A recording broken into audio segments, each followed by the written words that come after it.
Hi, my name is David Gedallovich, and this is Leaders Around the World, a space where I interview leaders that are changing the world in their own way. Today, I'm with a really good friend of mine, Mikey Perez. How are you, Mikey? I'm great. Thank you for having me on your show, David. It's an honor. It's a big pleasure, Mikey. I haven't talked to you in a while. I see that you're doing great things, and it's great to have you because it's also going to be good for me to know what you're up to. So tell me a hmm little bit more about yourself. Where are you from? Where do you live right now? And what do you do? What's your business? Your idea? Your NGO? What are you doing? Right. So I was born in Montreal, Canada, a long time ago. And you and I met, as you know, in Yeshiva University in New York City, where I was studying mathematics. But I was going back for my second degree. So I studied computer science initially back in Canada. The day I finished my last math exam, I took a flight to San Diego, and then I've been on my own since. So I've traveled to quite a few places, but I currently live in Seattle, Washington. And I'm working on a few tech startups and media startups, as well as I have a handful of projects. So I would love to talk about those. All right, choose one or two and tell us a little bit more about them. Your favorite one. Great. Yeah, so it all started off, and maybe this can be relatable to listeners, but it all started off with no plan. I just loved making websites. So I would be up in my room all night making websites. I was a pretty good coder, but my design skills were lacking, and I had a designer. So, just how the tech sphere works, you're constantly forced to push yourself outwards. And if you don't, it's the death of you, really. And this applies to every domain. So as a programmer, the second you get comfortable with a specific language, you're already losing out to other people who are catching the newest and latest technologies. And that applies also from the domain of work that I was doing. So I was expanding from programming to designing, and I quickly discovered that I'm actually a pretty good designer. And then I was doing whole websites. And then I realized that I was losing money on transactions by sending people elsewhere. So people would come to me for the website, but I would send them out for the web hosting. I would send them out for the marketing. I would send them out for the social media work. And then, I decided to expand outwards. So, go forward a few years, I don't just do websites. I've got a website company, a cloud computing company where we have cloud services, and I have a marketing company where we do all sorts of paid ads and ad campaigns, and we do really interesting social media marketing. And that's expanded outward, where we help people get on the news, we help people get published, we help people get on the big screen. And that now it's kind of expanded into a service where it's all encompassing. And we work with a lot of entrepreneurs, public figures, actors, singers, and we help those with skills get noticed online. And we do the whole A to Z, from the technical stuff, getting the infrastructure set up online, to really getting them to where they want to be in their professional career. That's amazing, Mikey. How did you get into that? How big is your team right now? How did you start to get your own team together? Right. From a computer engineer, a genius in math and in programming, now you're a big entrepreneur dealing with big, important, famous people. How did you learn how to do that? Well, thank you. I appreciate that. And I think the key that I learned is the person I know the least is myself. Especially diagnosed at a very young age with ADHD, with a litany of learning disabilities, and not allowing the narrative to be placed on me from those who I looked up to at the time, those in authority. And the trick here is to have confidence, to diverge off life's well-worn path, and to still be confident it'll work out. And it's really hard to look forward and to see those steps. But once you get to where you're supposed to get to, and once you weather that storm, looking back, it becomes something that gives you happiness and confidence deep down. And once that becomes an emerging pattern, you become more comfortable to constantly step out of your comfort zone, knowing that it'll all make sense. There's a little, something inside you that helps navigate you. And if you're willing to, and if you're confident enough to do it for long enough, you do start to see results. So starting out, I just made websites, and I wasn't, into the social sphere, but now I'm extremely passionate about networking. I spend half of my day doing free work. I still turn down paid work left and right just so I can do free work, which includes networking, which includes jobs that don't necessarily have short-term returns, because those are the most fruitful endeavors. They really are. So a big, underlying philosophy of how I function and how I build relationships is built on the premise of give, and then you ask. I first and foremost do not focus on making money. I focus on establishing value to those around me. And then I let the law of reciprocation take its course. And then people start to give back what they feel. And that honestly has been a recipe for creating long-term relationships, and the ones that actually matter. And if you come into this process with a short sight, what happens is you will turn down good opportunities if you're strictly calculating how much money this transaction will make you. So when I started out, specifically here, I wouldn't even reach out to the people. I would go on their website, I would see they have a good following, they get lots of traffic. Over the weekend, I would just rebuild their site for them. And I'd have to do this a little methodically, but I would reach out to them and say, hey, listen, I saw your website, it needed some work, I redid it for you. You can have it. Now, people would say you're losing money off that, right? That's a $3,000, $4,000 job you're doing for free. In hindsight, that was a very small price to give up for a relationship that has been very fruitful for me. And this specific process might not work with an individual every time, but it works enough times where if you do it enough times, you start to get a strong fan base, you start to get loyal clients, and then you start to be able to engage in the market competitively. I love your idea, and I love the way you do business. I'm a big believer of that also, and it works like you said, and the satisfaction is much bigger when you get reached out and they appreciated your work, and they look for you because they know what you do and they know what you can accomplish. It's great. I'm very happy to hear that. Tell me a little bit about one or two of the websites that you manage. I know that you're doing something with Israel News and another one of biology or like crazy scientific things, and you're also doing that. Tell me a little bit about one or two of those. Sure. So I have Israel Now News, which has an online following, one of the biggest on Facebook now for Middle Eastern Israel news. And I think you and I talked about that in our early days at Yeshiva University. So that was an idea early on. And I reached out to people. Not too many people were interested in doing it at the time, but I kept at it, and it took off the end of 2019. So we now have, I think, 24 or 23,000 active users on the group, and the page sites have over, I think, 7 million views now. We're actually currently redoing it now for longer. We have bigger plans that we're implementing right now, and hopefully they'll be active in the next week and a half or 2 weeks. So that's one project we're working on. But the truth is, we do a whole lot of stuff now. Not just, so we work with brands, we work with small companies, we work with higher profile people, and all these services that I've built independently kind of, mesh together. So, for example, we work with a lot of musicians and singers who are trying to get noticed online. So we would go ahead, we would build their website for them, we would take care of their hosting, we would use some really interesting social media tactics to get them noticed on Instagram, we would help get them in the news, and ultimately we would help get them verified, we would help get them on Wikipedia, get them all the authority online that they're aiming for. That's amazing, Mikey.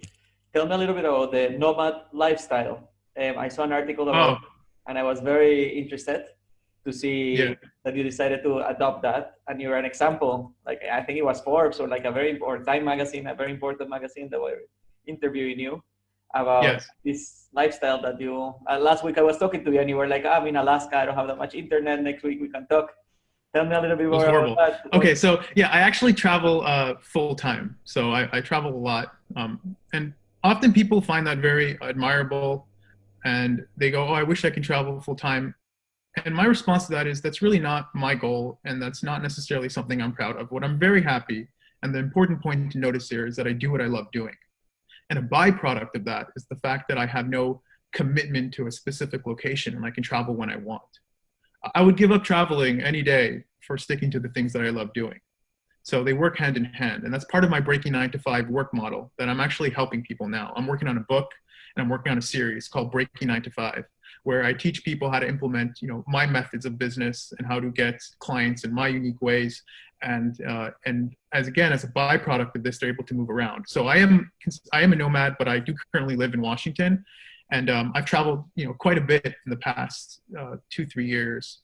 And we're heading into a world where you really got to, it's no longer that you go to university, you specialize in something, you hone in on a very specific skill, and then that gives you a secure position in the economy for the rest of your life. That's changing, right? Because technology is moving so quickly that it's becoming harder enough for us to hypothesize and to guesstimate what industries are going to be relevant in the next 2 or 3 years.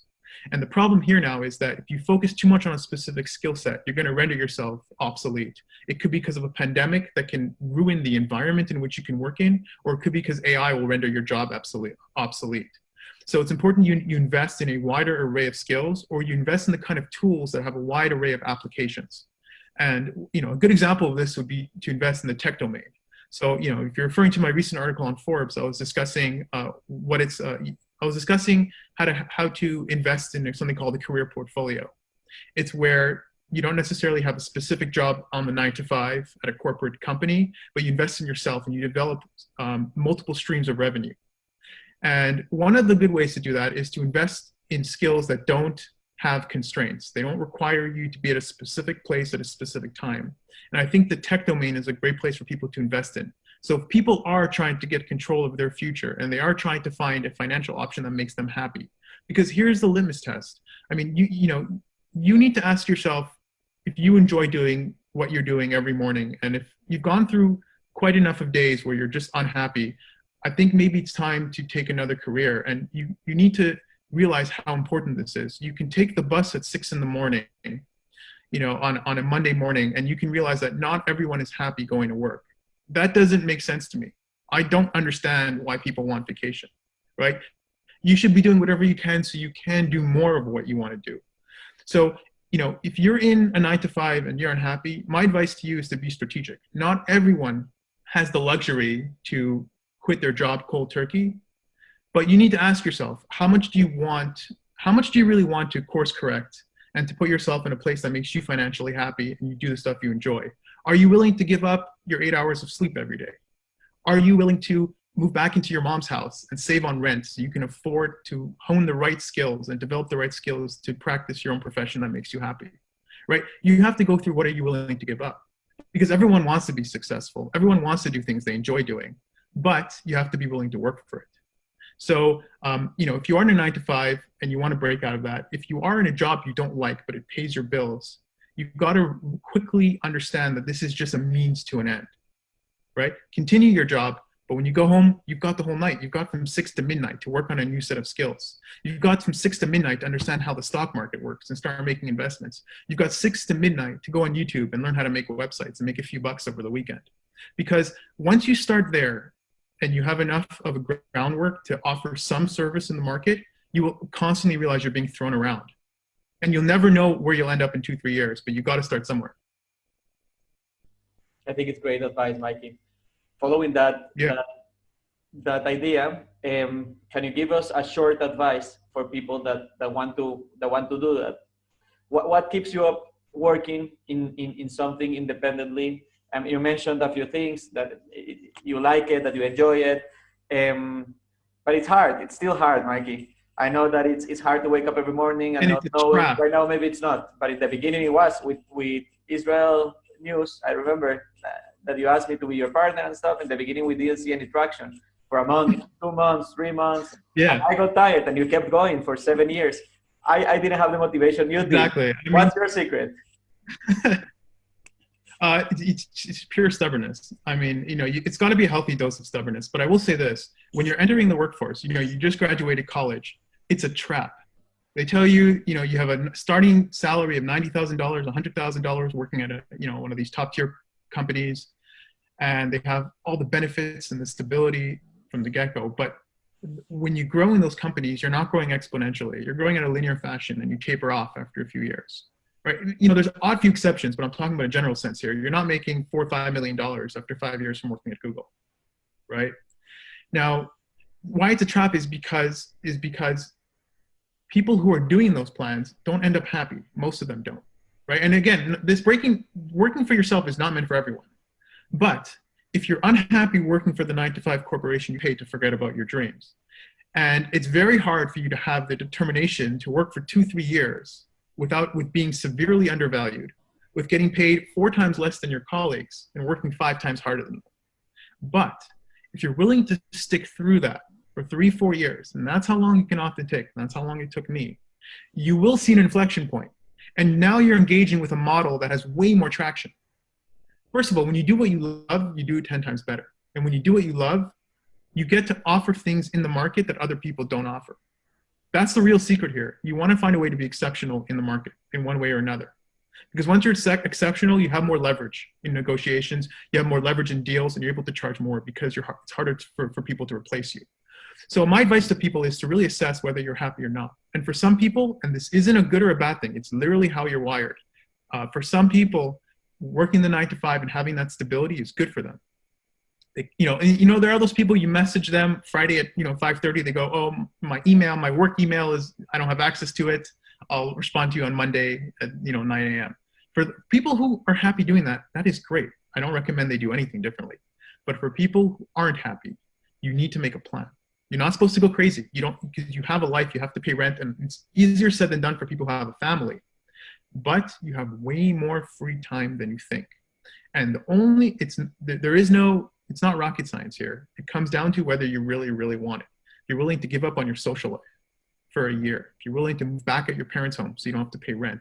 If you're willing to not party all the time. If you're willing to do nothing but study from 6 to 12 every night, you'd be amazed how much you can learn in 3-4 months of doing that. And you'd be amazed how much more control you have on your life once you do that for 3-4 months. Thank you so much, Mikey. It was a pleasure to have you here. I have to say that I know Mikey for already 10 years almost. He did our first website. 10 years? I think wow. so. Or 8. Yeah. He made it's definitely good to see you, David. What? You look as young as you looked. You look as young as you looked at YU. You do too. So, yeah. We're aging well, I hope. And every time that I see articles, like it's crazy how do they reach to you? Like I'm very curious for the last question. How do they reach to you? Like how did they hear about you? Like for example, Forbes in the article that you just wrote, or I lost count, but every time that I see in your profile that you were interviewed by like a huge TV channel, or you have your own podcast and you interview amazing and very important and famous people. Right. How did you do it? How did they hear about you? How do I do it? Right. So I really leverage social media effectively. And there is no one social media platform. It changes over time. So Instagram at some point was pretty good, but it's a little oversaturated now. And I'm getting a lot of return from doing outreach on LinkedIn. So my plan is I don't reach out to people saying, hey, do you want to interview me? That never works. But what I do is I build relationships with people and I offer them value. And I network with people. And I try really hard to show them that I'm doing something unique. And people reach out to you. When you really find a way to stand out from everyone else, people will reach out to you and they will want to know more. It's just how the world works. So for people who are trying to get noticed, become unique, and then also leverage social media effectively, because that's your microphone to announce what you do. Great. Also reach out to me. I can maybe help you. If someone is interested in reaching out to you to use your service, how can they reach you?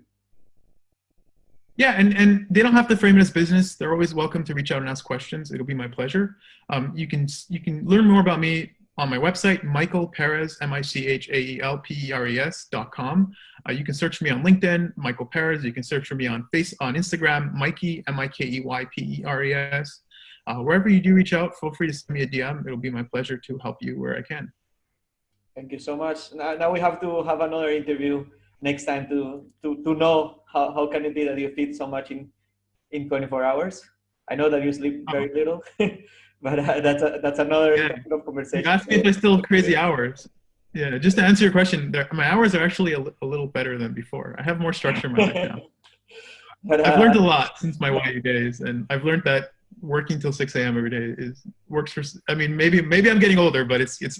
I like to wake up a little earlier. I get a lot more done earlier than later.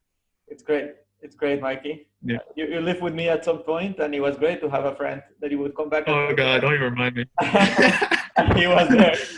All right, Mikey. Good old days. We went to Chicago together also. You remember? It was great. Yeah, and hopefully we'll bump into each other sometime soon. Thank you again for having me. Hopefully. Thank you very much to be with me and to fit me in your busy schedule at this late time of the night. And hopefully we'll be in touch. Bye, Mikey.